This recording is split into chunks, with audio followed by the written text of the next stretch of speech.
মেধাবীদের কোটা দেওয়ার যে প্রথম পদক্ষেপটি দেশরত শেখ হাসিনা সরকার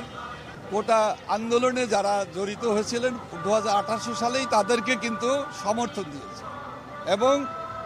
বিনা বাক্য ব্যয়ে কোনো ধরনের সংঘাত এড়িয়েই কিন্তু সেদিন 2018 সালে কোটায় মেধাবীদের সর্বাধিক অংশগ্রহণের সুযোগ দিয়েছে। প্রিয় বন্ধুরা, হাইকোর্টে চলমান মামলার কারণে এটা যখন স্থগিত হয়ে যায় তখন কিন্তু সরকারের পক্ষ থেকে অ্যাটর্নি জেনারেল এই হাইকোর্টের আদেশের বিপক্ষে আপিল করে। এটা সবাই জানে এবং সরকার নীতিগতভাবে বিশেষ করে বঙ্গবন্ধু কন্যা দেশরত শেখ হাসিনা শিক্ষার্থীদের এই মেধাবীদের সুযোগ দেওয়ার জন্য, সর্বাধিক সুযোগ দেওয়ার জন্য সব ধরনের কার্যক্রম যাতে অচিরেই হাইকোর্টের নিষেধাজ্ঞা থেকে স্থগিত আদেশ এনে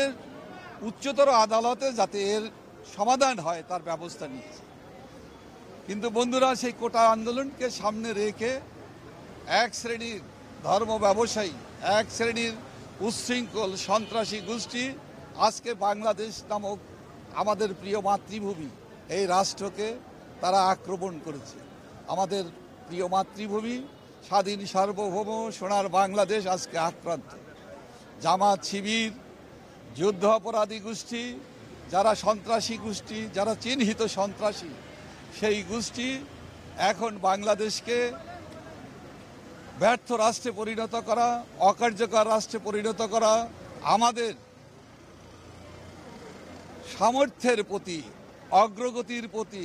জাতিগতভাবে বীর বাঙালি জাতিকে বিশ্ব সভায় সম্মানের জায়গায় পৌঁছে দিয়েছেন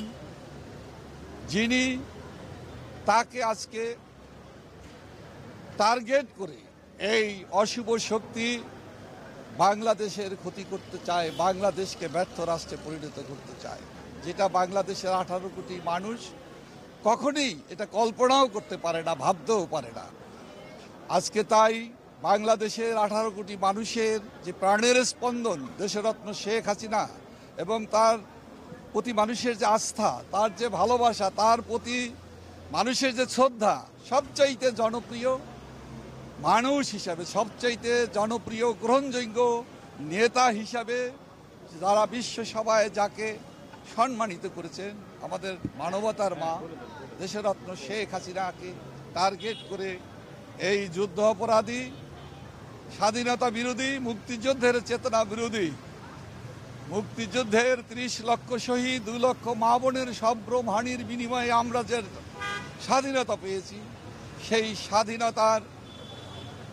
সম্মান মর্যাদার প্রতি আঘাত হানছে যারা, তাদের বিপক্ষে সারা বাংলাদেশের মানুষ আজকে প্রতিবাদের ভাষায় যেমন রুখে দাঁড়িয়েছে, তেমনিভাবে বাংলাদেশের কৃষি বিজ্ঞানীরা